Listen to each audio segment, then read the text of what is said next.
So, what do you dream of when you dream?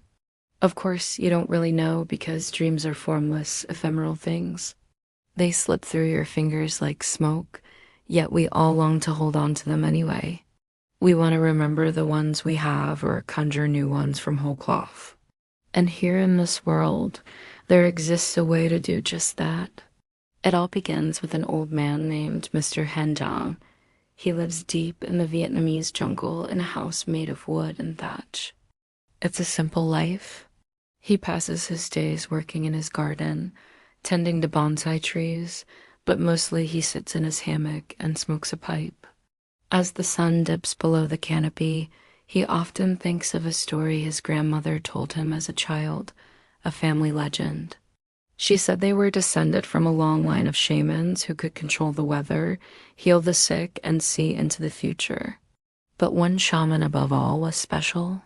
She found a magical crystal deep in the forest, one that allowed her to see not the future, but the past, specifically, the past within living things. In fact, it worked so well that she could use it to pull memories from people's minds. She stored these memories inside the crystal, which was shaped like a teardrop, and hung it from a bronze pendant. The pendant became known as the Dream Summoner, and it passed down through generations until it came to rest in the hands of Mr. Dong's grandfather. Eventually, though, the crystal got lost. The family split up. Mr. Dong's grandparents never spoke of the crystal again, only that it had been lost, and they wanted their children and grandchildren to forget it even existed. But Mr. Dong never forgot, and now he's old, too old to ever find the crystal himself. So he decides to build a machine that will do the work for him. He calls it the Dream Summoner too, because why not take a little inspiration from his own family name? And he works and tinkers until he finishes just before the stroke of midnight. It's then that he knows it'll be ready for its first test. You see, the crystal isn't the only thing needed to access someone's memories. You need another thing too, something belonging to the person themselves, something infused with their life force. Their blood. Mr. Dong draws some of his own blood and stores it in a vial. He places the vial along with the crystal inside his machine. Then he pours the contents of a sleeping draft into a cup, climbs into his hammock and drinks it. He lies back and falls asleep. The machine whirs and clanks. The pendulum swings back and forth, back and forth, back and forth. And at the stroke of 12, as the clock chimes once, twice, 3 times, 4 times, 5 times, 6 times, 7 times, 8 times, 9 times, 10 times, 11 times, 12 times, the pendulum taps the crystal and emits a small chilly chime. Then Mr. Dong dreams. He dreams of his childhood home, a small hut nestled between bamboo groves and rice paddies. He's a young boy again, playing with a paper boat and a flooded rice paddy. The sky is vast and full of dragonflies. He feels his parents' love like a warm blanket, and he dreams these dreams every night. Every night he returns home, except tonight. Tonight the dream is different. Somehow brighter, more real than ever before. The water in the rice paddy laps against his ankles. He can feel the wind on his face, smell the fragrance of the lily his mother used to make perfume from. For the first time in his life, he realizes how beautiful his home is, how beautiful his life was, and he weeps. He weeps with longing for a place he has never been and a time he has never known. He wakes up in his hammock, tears streaming down his face, heart aching with a strange, unfamiliar pain. Was that his past self? Was that really his home? What did it mean? Well, Mr. Dong doesn't have much time to think about it because he needs to prepare for the next test.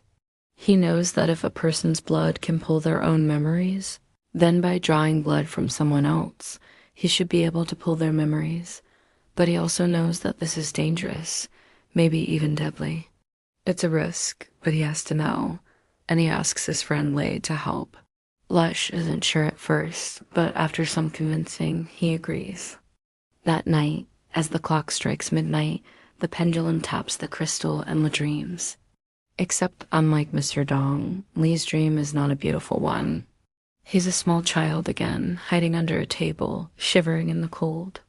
Above him, he hears shouts and screams, the crash of breaking wood.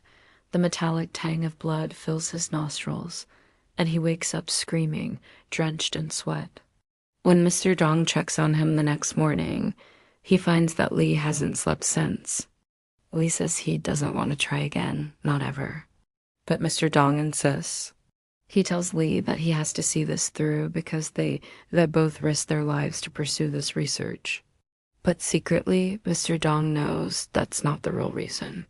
He wants to keep experimenting because he liked his dream.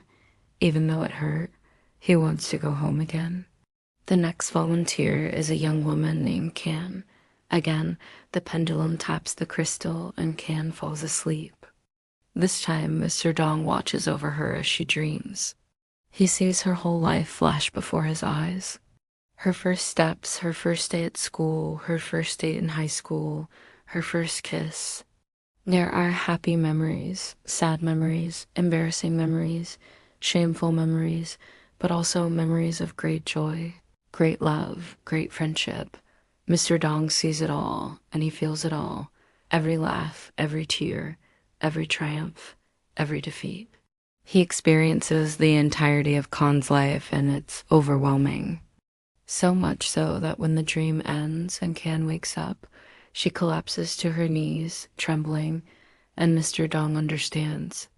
This is why we couldn't take it, why no one can. Memories aren't just beautiful things, they're painful things too. To hold on to beauty, you have to hold on to the shadows. And maybe that's why no one tried to summon the crystal again after Mr. Dong's grandmother's day. Maybe it's why no one remembered the dream summoner at all. To seek out your dreams is to court pain as well as pleasure, darkness as well as light, loss as well as love. But still, Mr. Dong wants to try again, even if it kills him. That's why when his granddaughter Mai comes to visit, he asks her to donate some of her blood. At first, she refuses, but when she learns that this might help her grandfather die peacefully, she relents. And that night, as the clock strikes midnight, the pendulum taps the crystal in Mai dreams. She dreams of her grandfather, the old Mr. Dong. He's holding her hand, looking at her with kind eyes. He tells her stories of his adventures in the jungle, of his search for the lost crystal. He makes her laugh. He makes her smile, and she remembers. She remembers all the other times she dreamed of her grandfather and how each time he was just a little older, a little more frail. She remembers how he always smiled anyway, even in his final moments, when death is only a whisper away, he still smiles. And Mai weeps, not tears of sadness, but tears of understanding.